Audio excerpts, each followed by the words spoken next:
My name is Jonathan Frost. I appreciate you giving me your time to watch my film, Who Speaks for the Children. It was shot on location over a period of 3 years in Iraq, Kurdistan and in eastern Turkey. It focuses upon the plight of over 15,000 children still living in the Kurdish refugee camps in eastern Turkey, following Saddam Hussein's gas and chemical attacks on their towns and villages between August and September of 1988. The memories of those times are almost too horrific to bring into public view. But this is their story. Thank you.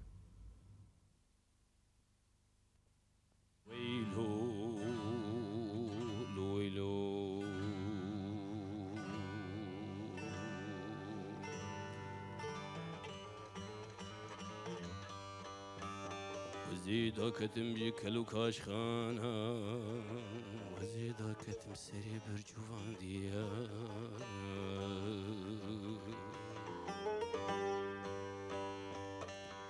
وزيب سر كلا دلي خود مجهولوم دي ساج خمان وكلان ودردا برهين اخ ويلو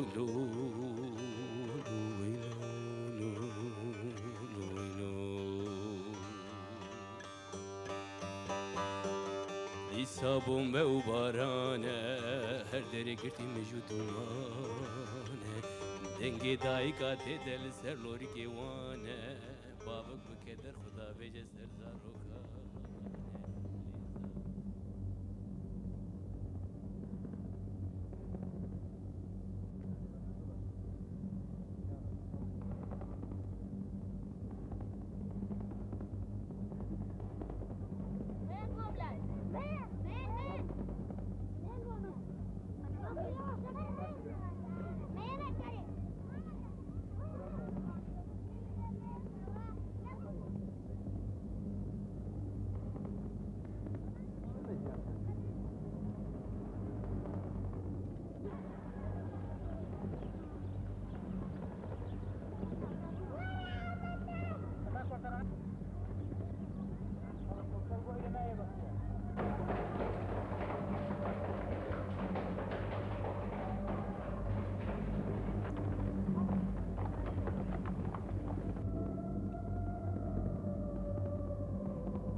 On October the 24th, 1989, David Korn, consultant of Middle East Watch, in his testimony before Congressional Human Rights Caucus stated that from April 1987 until September-October 1988, the Iraqi regime repeatedly bombed Kurdish rebel-held territory with mustard and nerve gas, killing mainly civilians.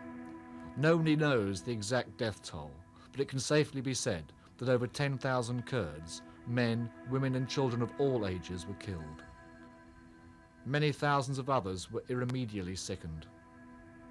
Since 1987, on the pretext of protecting the Kurdish population and providing them with modern amenities, the Iraqi government has expelled several 100,000 Kurds from their mountain villages and towns, has razed their dwellings and forbidden them to return on penalty of death, and obliged them to resettle in new towns in the hot, dry lowlands of Iraqi Kurdistan.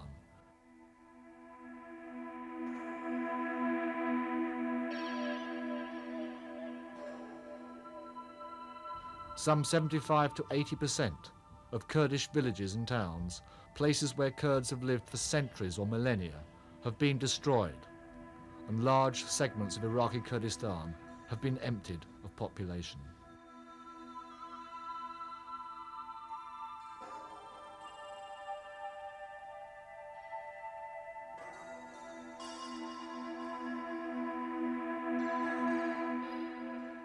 The response of Western governments to Iraq's crimes against its own population has been embarrassingly weak and timid.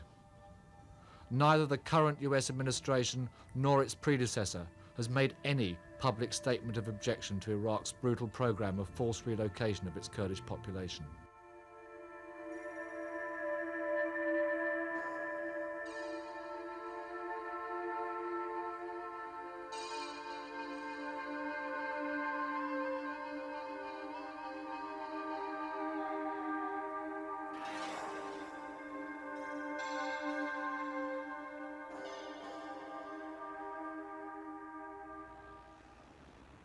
Now, you remember that at the end of August, roughly, or mid-August, a lot of information was given out to the press, mostly I think by Kurdish groups, about the situation in northern Iraq and the fact that some of their populations were trying to get away.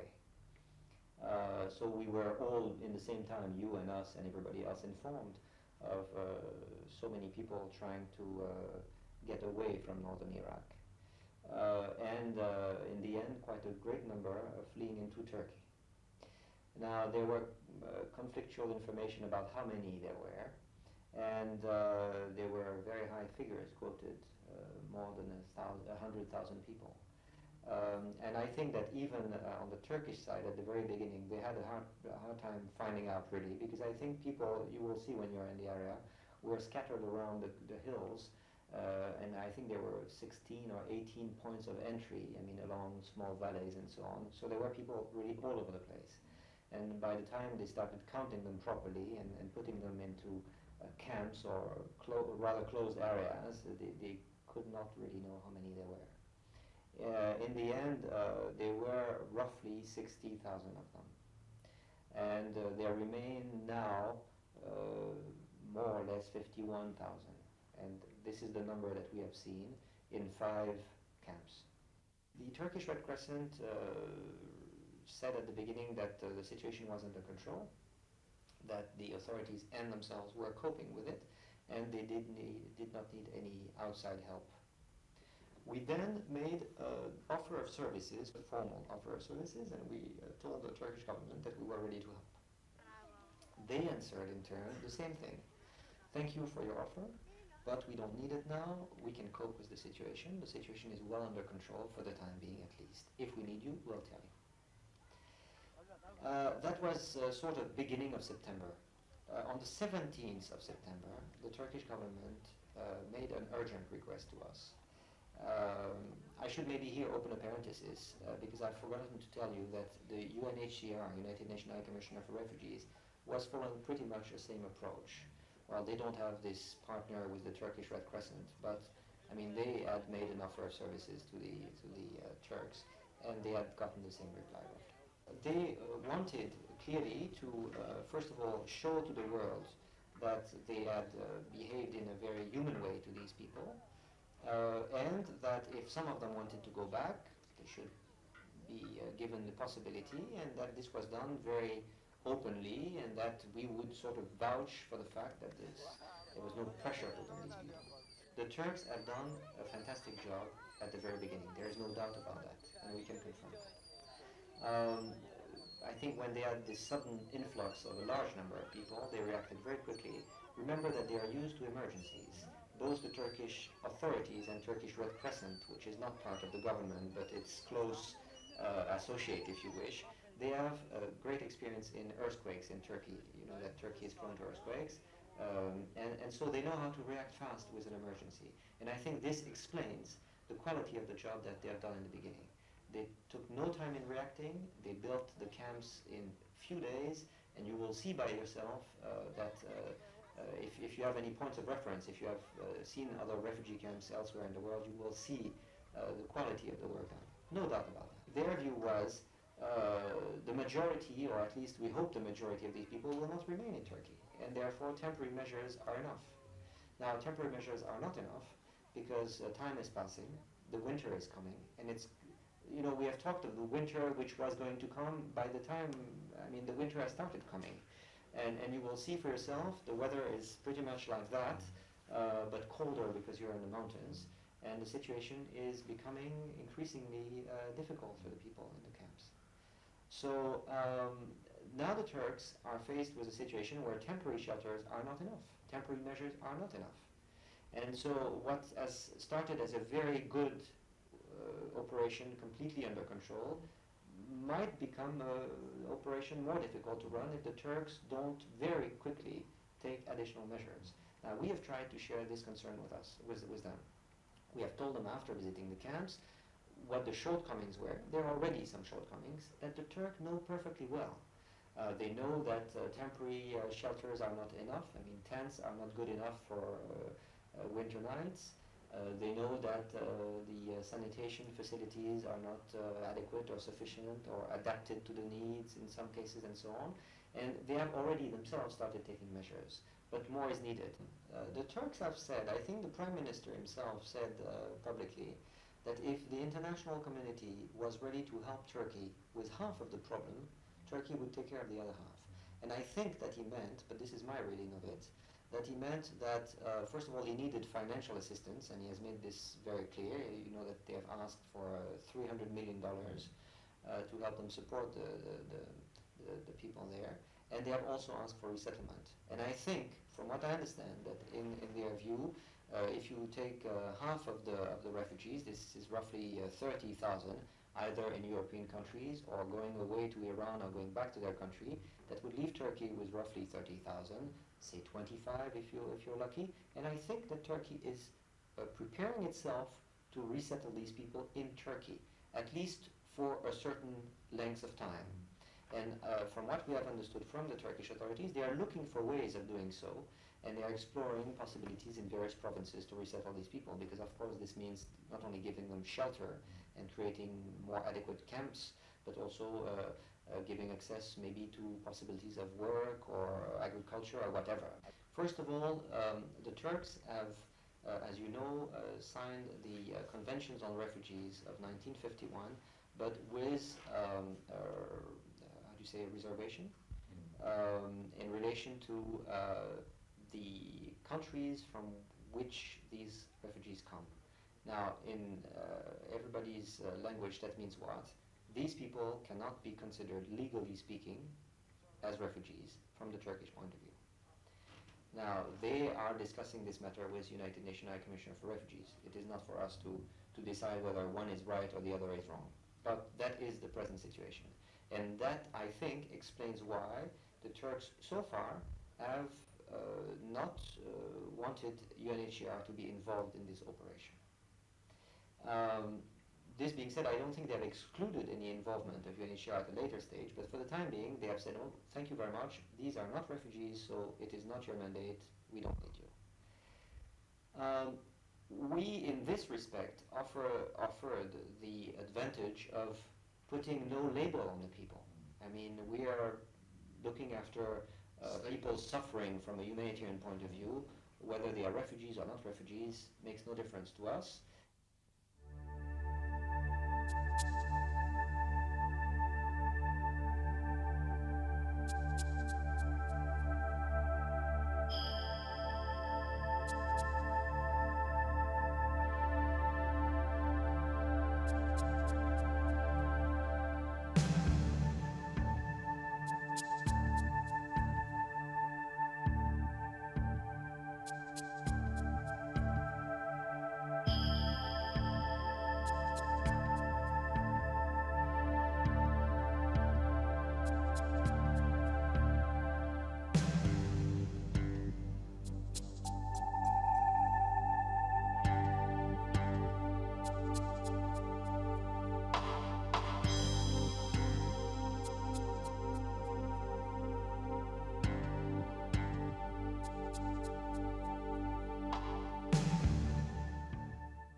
Faced with the evidence of thousands of eyewitnesses in the refugee camps of eastern Turkey, the world turned its back. Billions of dollars of credit were extended to Iraq by countries like Britain, West Germany and America. The nurturing of diplomatic relations with Saddam Hussein ensured that lucrative reconstruction contracts waiting to be distributed as Iraq reconstructed her industrial base following the ceasefire with Iran provided jobs for the boys back home in exchange for the deaths of thousands of children in the Holocaust of northern Iraq. Chemical weapons were used during the Iraq-Iran war under the circumstances of severe Iranian attacks on our territory, occupy Iraqi land and make that publicly. The Iranians were not shameful of saying that we are liberating Iraqi territories when they were in. And we thought that any country in this situation would use anything in its possession to defend their own cities, defend their own homes. And this is why weapons are all about in the whole world since the beginning of history. Weapons were created to defend yourself. Of course, it has been used by some governments and people to aggress on others, but by using a weapon to defend yourself, I think you are doing something legal. Whatever the kind of weapon, all weapons kill. I mean, we understand the sensitivity of the chemical weapon on some societies. Until the ceasefire, since the ceasefire, when the war ended officially, I mean, the hostilities ended officially, Iraq has not used that weapon, and Iraq has been committed and recommitted itself to the non-usage of that weapon. Would you consider it justified to use that form of weapon against your own, against your own Kurdish population then, if you felt that they were so destabilising to your domestic situation? That Sorry, could you repeat your question? If you would consider your own Kurdish population, I'm considering the Kurds in the north here, yeah, as particularly the guerrilla warfare, was so destabilising to your internal situation that you would also consider using chemical weapons against them? No, I don't think so. I don't think that any country in the world will equalize between something internal, whatever it's horrible to that country, and an invasion by a foreign power. Here we are talking about a war between Iraq and Iran, about an aggression of a country, another state, which is Iran. And that's different from anything internal, sir.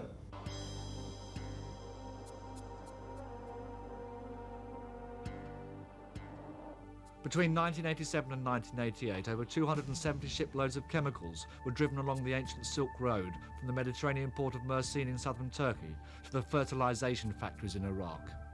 Iraq's chemical weapons production capability and its stockpile of CW agents is so extensive it dwarfs that of all other Middle Eastern contenders combined. The chemicals began flowing in from the United States, Holland and West Germany, with technicians soon arriving from the USSR, France and West Germany to supervise production.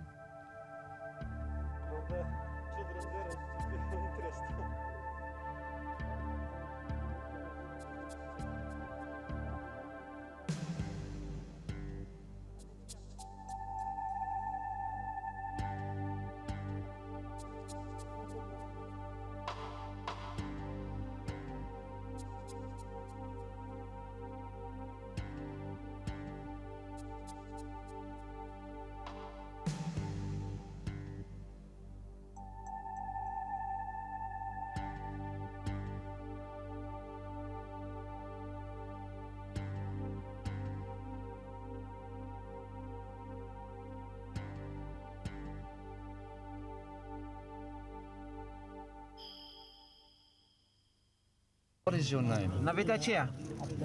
متین. How old are you, Martin? چند ساله؟ نبیتها چند ساله؟ تو نزانی؟ I don't know. You don't know. چه تو نزانی؟ تو پیش ساله؟ چه ساله؟ 6 years. 6 years, Yeah. and you have had a birthday soon? No, His birthday soon? he doesn't know I had the celebration Okay, now. where do you come from? داش کیش گندی متین؟ بناویه. Bernavia. Okay, you are here with your mum and dad? بابیتا و دایکت الفیریه و نه؟ Yes. And your brothers and sisters? بريتا وخشكيت الفيريا. Also? Okay, Martin, do you know why you are here? ام بوچي ام الفيرينا متين. I'm صدامي بار صدامي Ah, هو what does Saddam do to you? صدام تشيبو ماكر كيميائي كيميائي كيميكال Are they chemicals? And you see this?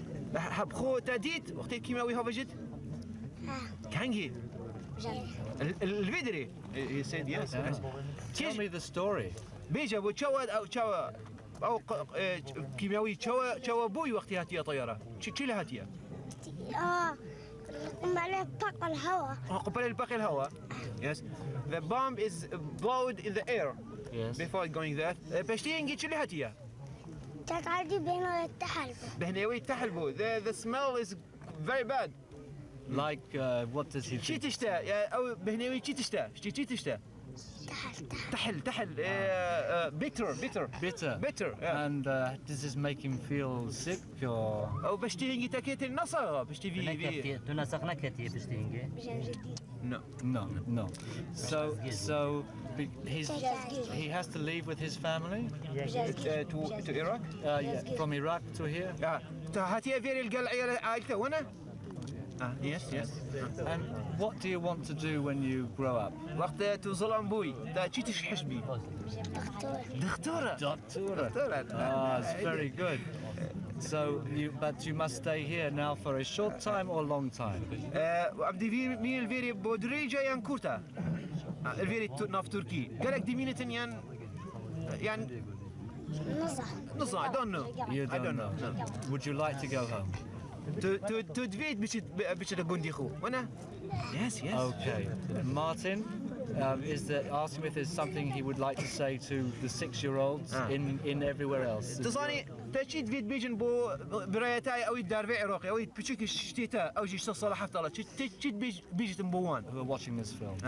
شتي ايراني بتشيك او الهندي العالمي همي تشيد بيجت تشتكي بيجت مبوان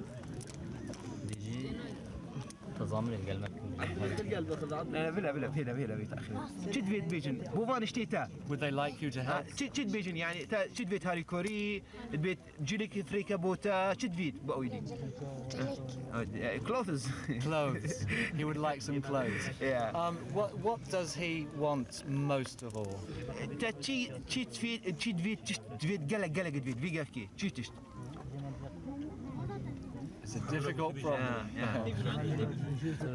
Warm clothes. ما في لوجي لاجئ تفيت لاجئ refugee the smallest political refugee Yes, the smallest political refugee in the world. Okay, Martin, thank you very much. And I shake your hand. Thank you very much. هوري كل يوم بكم برو البا ما بجارهن دولته هين همي بنا to solidarity with us just to arrange our going back to Iraq without blood, Iraq without Saddam. صدام تشتنا شيوما بس كم يخش يوما فكيف تشتت خنا شيوما Saddam Hussein never could overcome us unless he used the chemical weapons, because a lot of years these people are fighting, but Saddam Hussein never could do anything for them. He's got airplanes, he's got cannons, he's got weapons, but he didn't use chemical weapons before. But now, no, we are forced to go because of the chemicals. What does she need for her children now? What does she need? What does she see as mother? What her needs are? أوي بتشكيته حاجة وان شيء في قفكي. ولا تهاجي همي تشتنهت بخوسنا وهاي وكات بخوس بجورانا ببلوفن بأمونن أبا بيست روجان دنت كادوني يجرارنا كرا دافيخوا صامونات الرق ده صامونات الرق شليكان بطانين أنها بطان يودي بسا خاضو داين ده دوني بنسر خوا ده جاينا بارخوا food for our children. We would like to have got enough blankets. We had got clothes. The food. This is 10 days without any rice or meat or substantial food. حيوان خر منه تسكت برعس منه جمرن ودايكا منه بابا منه برا منه. Everything is dead. the chickens, the birds, my mother and my father, with the birds, with the chicken, with all of them dead. As I told you before, Saddam Hussein tried to genocide the Kurds, but Saddam Hussein never, not now, not in the future time, he could kill or genocide all the Kurds in the world, because as long as we have our own party, the Democratic Party, our own politician, our own Peshmerga, so we are going to get victory someday. Even this day is not appearing right now, but when the day will come when we are going to be a nation, a Kurdish nation, we are going to live in our own land, we speak our own language, having our own tradition with everything.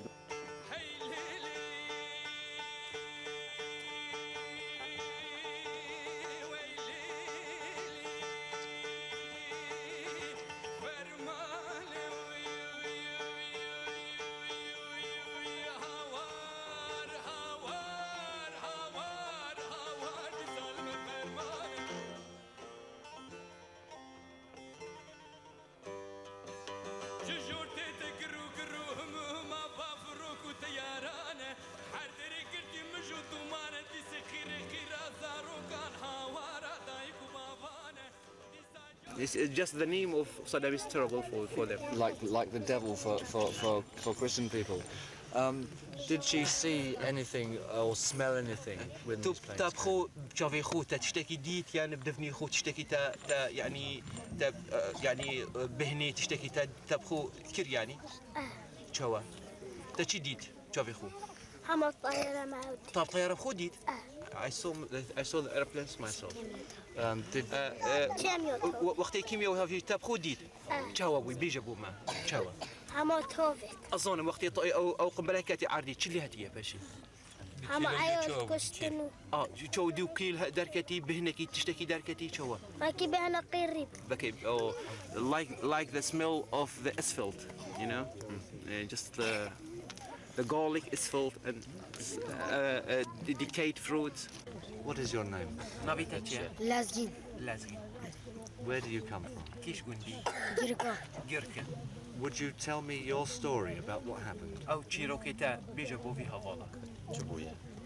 برو مطارة ديتن هاتن ما ديتن هاتن كيميا بيتا قندو بصدا زوروك كيميا ما ديتن نفاشورتي أمر رابين معايا الخلاص يعني. The airplanes came to my village and bombed our village, and then we fled out, and a lot of people, especially children, already dead, but they couldn't bury them because they haven't got enough time, and then they left to another gundi, another area. What is your name? Navitatia. وزود Jia? وزود Ozod. Ozod? Hello, Ozod. Where do you come from? Kish gundi. قمرية Qumriya. Cumbria. Qumriya. Okay. Would you like to tell me what you saw? بيجابو فيها فالا تاب شافت خوتا تشيتش جديد. دي طيارات هاتنو كيميا هوفتو بر كيميا يبونو جلش ما مرنو جلش ما رفينو بهنا كيميا جلك أنا خوش بو وقت يطمشين وبو دكيلو بر بهنا نتحوين جلش ما ينمرينجي. I am here just because the airplanes attacked my village, Qumriya, and a lot of my people already killed, and the smoke of chemical weapons didn't leave anything alive. What is your name? Navita? نور Nawal. Noah. Hello, Noah. And where do you come from? Tekish Gundi. بيته Bedehe. Bidihi. And can she tell me why she's here? Bochito Alveria. Ashberchito Alveria, Turkey. بر كيميا صدمي طوبة هوفت ما طيارة هاتن طالبة لو أمر رفي Because of the airplanes, because of the bombs, because of the burning of everything, so we chemical weapons, so we fled to Turkey. Yeah. Can she tell me what she sees? تشتكي بجافي خوديت وانا نوال باش ابو فيها فولا بيجاب يعني تشتش تخوب شافي خوب بينتين بيجابوها فولا كيميا هوف أمر رفين كيميا هوفت ما طوب هوفت ما كم زاروك خروار جر هنوارا كشتنو كي نافع شرطن هم نقلة كرافين هو نافا شارتن وقت طيارة هاتي تلقون ديبوي وانا You see, Mr. Jonathan, she said when the airplanes came, they bombed some of the people killed and some of the children also killed, but they don't have enough time to bury them. Yeah? So we fled out from our village. يعني بينك يخوش تيت بينك ينخوش بس. Very disgusting smell it come from this chemical. And what did he see happen in the village? تبشر في خوت تشيت جديد. جديد. قنبلة ثوبتنو. فقنبلة جديد خو. وقت تشد قرياز شينجي شو.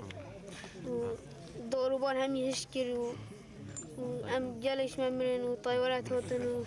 You see, he said when I saw when the bombs is already blown out and the smoke didn't leave anything alive, especially the wood and the greens and all the vegetables and all that.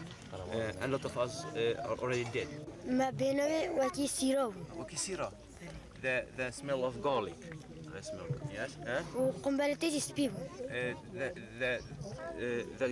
The smoke is already white. Yeah. دكيلو إيش قصبيه؟ وأم ديروين ما أم ديروين بينو يهوتا ما وما أفسر تبي تخجلن وأم even we are a little far away from the spot, but the smell we have got the smell, and then after that we wash our eyes with water and a piece of clothes. تشتكي دي تديت بخو يعني بهناكي تشتكي تاب شوفي خودي. بهن هاتما. بهنا شي تشتي. بهنا كيمياء هاتما. شو بهنا كيمياء ولا شو بوي؟ شتيقيري. شتيقيري. Just like the smell of the asphalt. Yes. Is she very afraid? قالك ترسي وانا. Yes. Most of my relatives already lost. I don't know where they are now. Could he tell me, if it's not too painful for him, can he tell me their names so that people can know? نافت وانشي برزبون. براحمي تشتم. أظن بس أوي مروفيتي أوي برزبون نافت وان تظني كيشكا. براحمي مروفين. همي روسا. He considered all the Kurds killed his relatives. He didn't specialize his real relatives. No, his father or mother or sister. No, but he considered all the Kurds is dead with the chemical weapons. His relatives, his people. I understand. Okay, and how old are you? عملت كم صلاة؟ 10 صلاة 10 years old. دربي تشتكي تبيجي برا ما فيتنا مشى مدرسة. ايه would like to go to school. عم بينا دكتور بس ما جي خوي كمية درمت. Yeah. Then it will be specialized in medicine so we can treat our people. Yeah. What would he like the people in Europe and America to send to help him here? تشيد في تجوان هفال درفي أوروبا وأمريكا تشتكي دفين أو يفريك ريابوتا. من جيونا وان فيت. We need our life. حالي ما وان واكي فيت. جيونا ما جواكي. We would like our life to be like them, and we would like our hopes is like their hopes. إيه. أم سوباسيون جالك. قالك thank you. Thank you. ده الصلاة والله خراب كاتو هم بسلامات بنو جلاب والشو. هذا ماجيك حالي وانو. For the children, she sent her greetings, warm greetings, and she hoped that they will never see what she herself see. And for the bigger one, for the people, she would like to say, also send her greetings, and she would like to look in eyes of mercy upon us. We said that when we open our eyes in our nice village, we see destruction and killing everywhere. And our story is ordinary. Every day we expect that Iraqi soldiers and Iraqi airplanes and tanks will attack our village.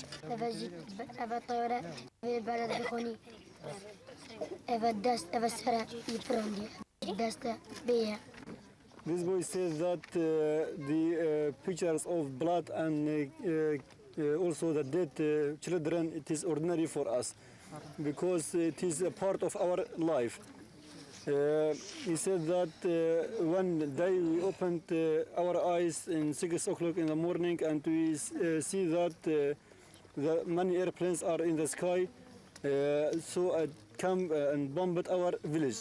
here is the airplane, and it is rockets. Here is a building, a house, which are affected by the rockets of the airplanes. And here is the smoke which is rising from the house. And here is the head of one children, and here is the blood which coming from his head. And also here is his hands. Every part of his body is going to around his body. And also here is his leg, and also the blood is coming from his leg. Also this is a woman which carrying it is her baby, and her baby was killed, and blood is coming from her baby. The facts of the chemical attacks on unarmed civilians and children were scarcely believed by the foreign press or politicians abroad, so effective was the Iraqi propaganda machine. But you cannot censor the memories of children, and the interviews they gave me and the pictures they drew graphically expose the Iraqi lies. Here are the pictures of the children and women which are killed by chemical weapons. And also here are women which are escaping and run away because of the bombs. And also here is a tree which also affected by chemical weapons, and it is papers are falling down.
It has been over 2 years since the gas and chemical attacks.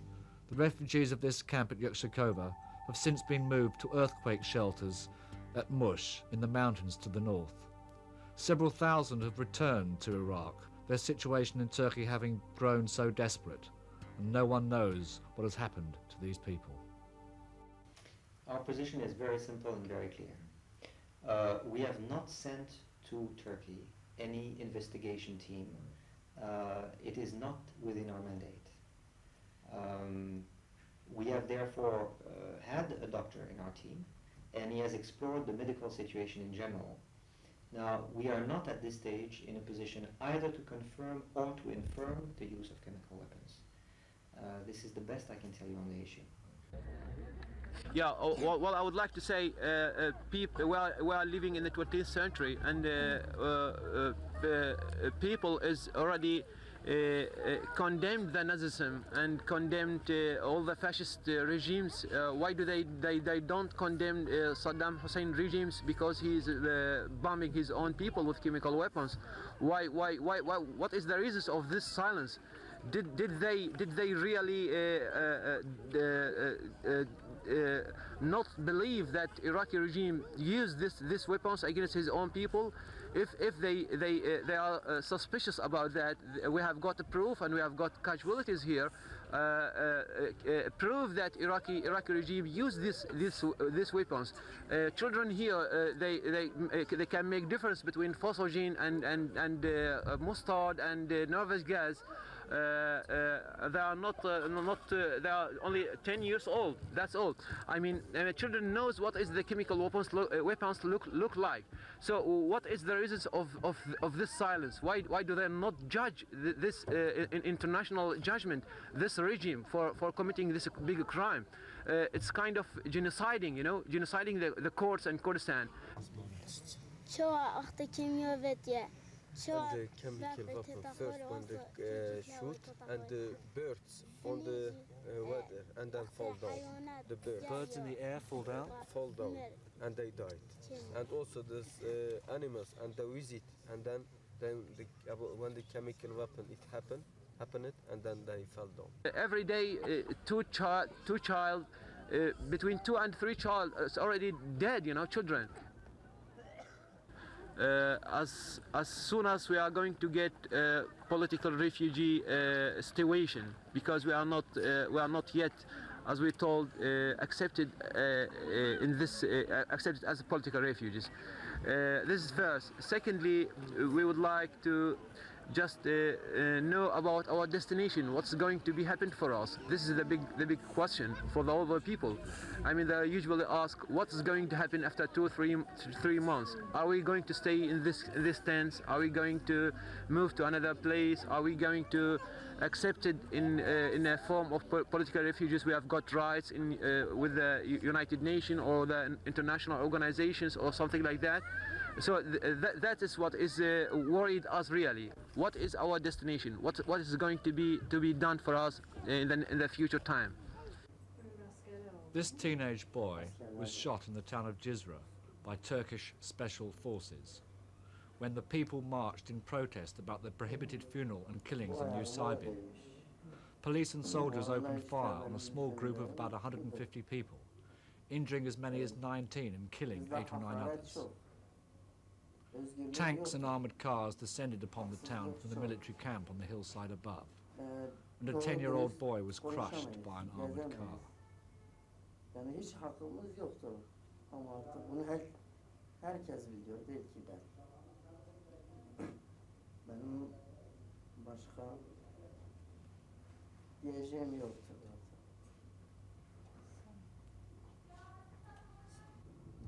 On March the 15th, 9 Kurds were killed by the Turkish special forces, who then conveniently labelled them PKK terrorists and refused the relatives proper burial of their bodies. The regional administration in New Sibin allowed troops to come in from the outside to prevent a funeral from being celebrated, and these troops then clashed with the local people. The Turkish press spoke of an intifada. As each town rose up in anger, the police, secret police and military clamped down, broke up marches, beat up the congregations of students and civilians, and arrested hundreds of people.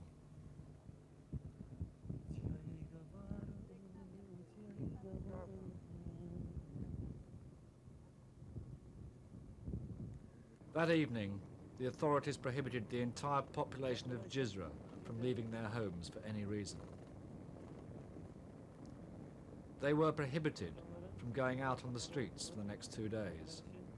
And on Friday the 23rd of March, after praying in the local mosque after the curfew was lifted, attending to the funeral service for their dead, those leaving the mosque were joined by hundreds of women and children in the streets and marched in a 1,000-strong body chanting anti-Turkish government slogans and showing the victory sign to the press and onlookers, appealing for freedom in Kurdistan.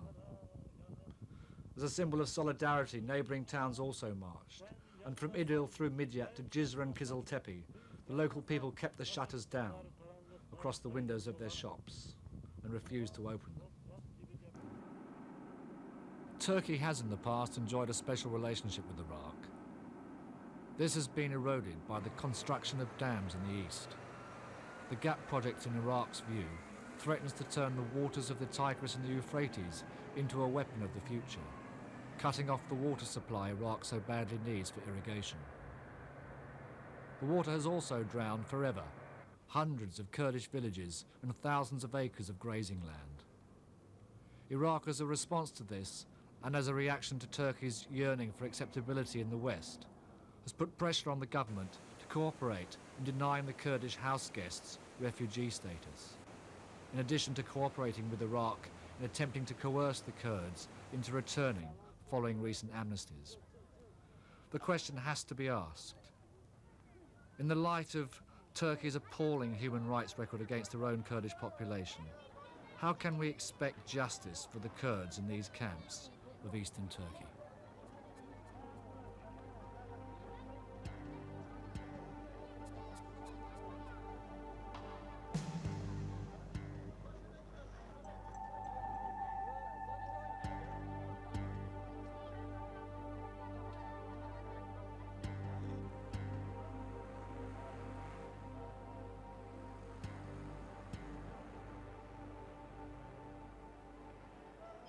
When the Turkish government poisoned our camp, we write reports to the head minister here in Ankara.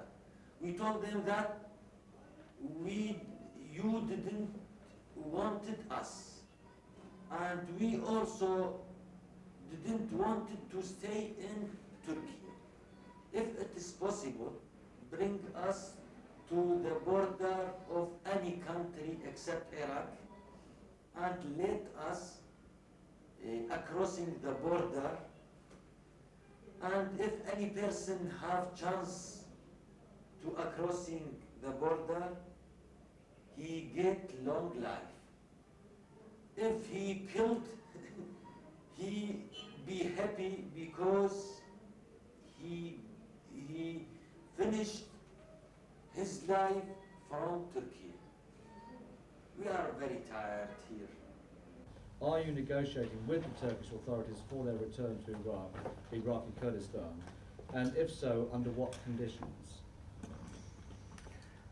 Iraq has issued two amnesties for those people and others who are in other countries who, because of the circumstances of the war and the last few months of the hostilities in the north, that has put them under some difficulties when the Iraqi troops were trying to liberate the Iraqi territory from the Iranian troops, and from some of the collaborators, the groups that have led the Iranian troops inside our territory. Because of those circumstances and the end of them, we've decided that full amnesty should be provided to them to let them come back.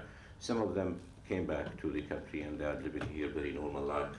Others have decided to stay over there, and we have kept our amnesty open in a de facto way for any of them that like to come back.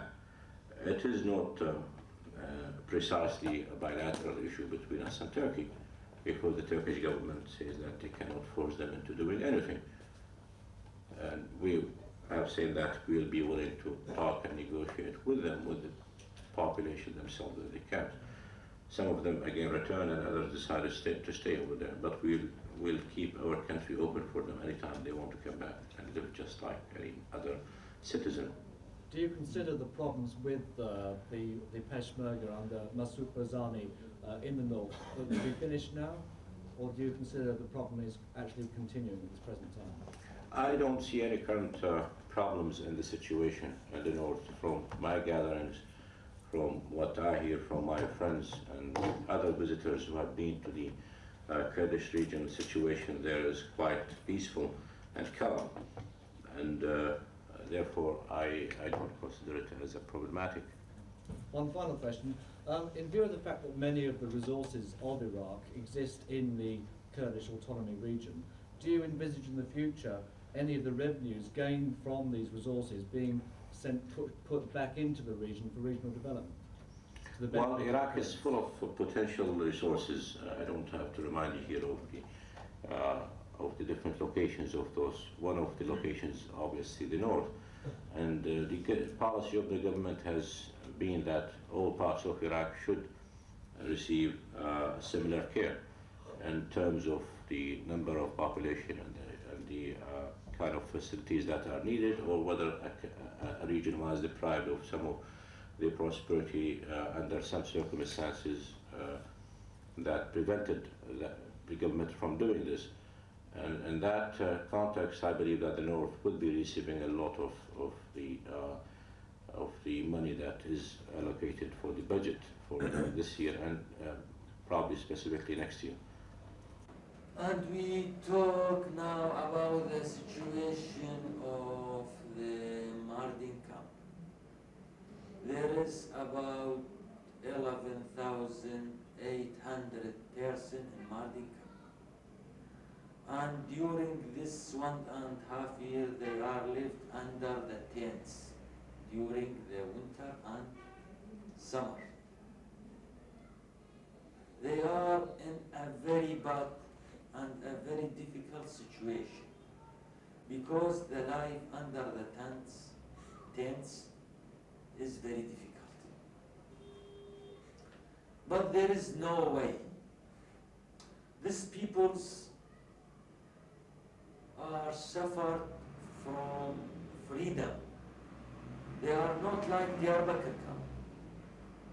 Then governor, his name is Ahmed Nawruz, make a very big pressure and a very bad treatment for them to make them going back again to Iraq. Before 10 days, he began to tell the peoples that Saddam Hussein gave amnesty to those peoples which they are live now in Turkey, and he say you go if you want or you didn't want by pressure.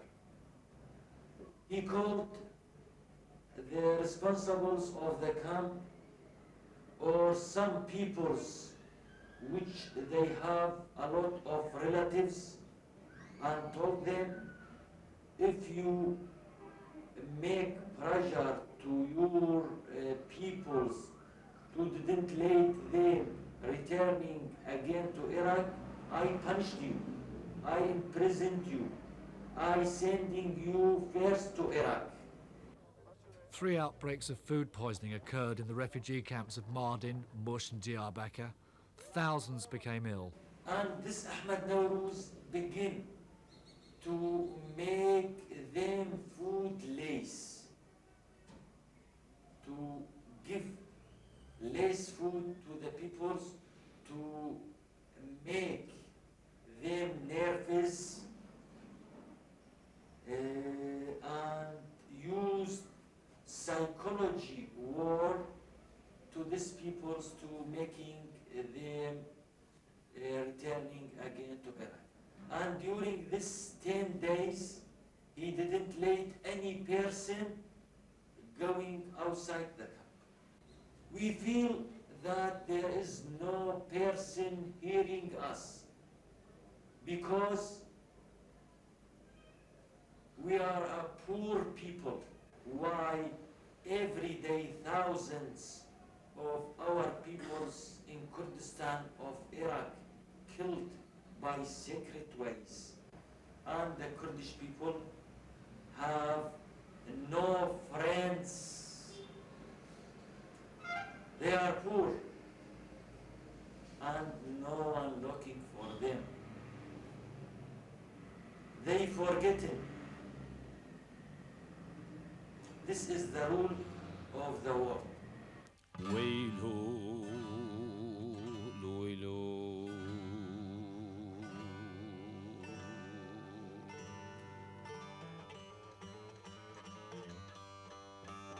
وزيدا كتم بيكلو كاش خانا وزيدا كتم سري برجوان ديا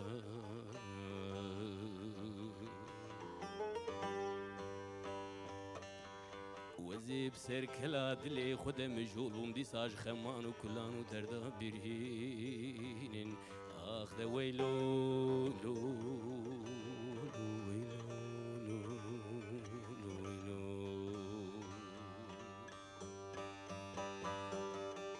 سابو مو بارانه هر دری گرتی مجودونه دنگی دایکا تدل سر لوری کیوانه بابک بکدر خدا وجه سر زاروخانه لی زاروک مانک بنفس بروح و بجانه آخ بریندار ویلو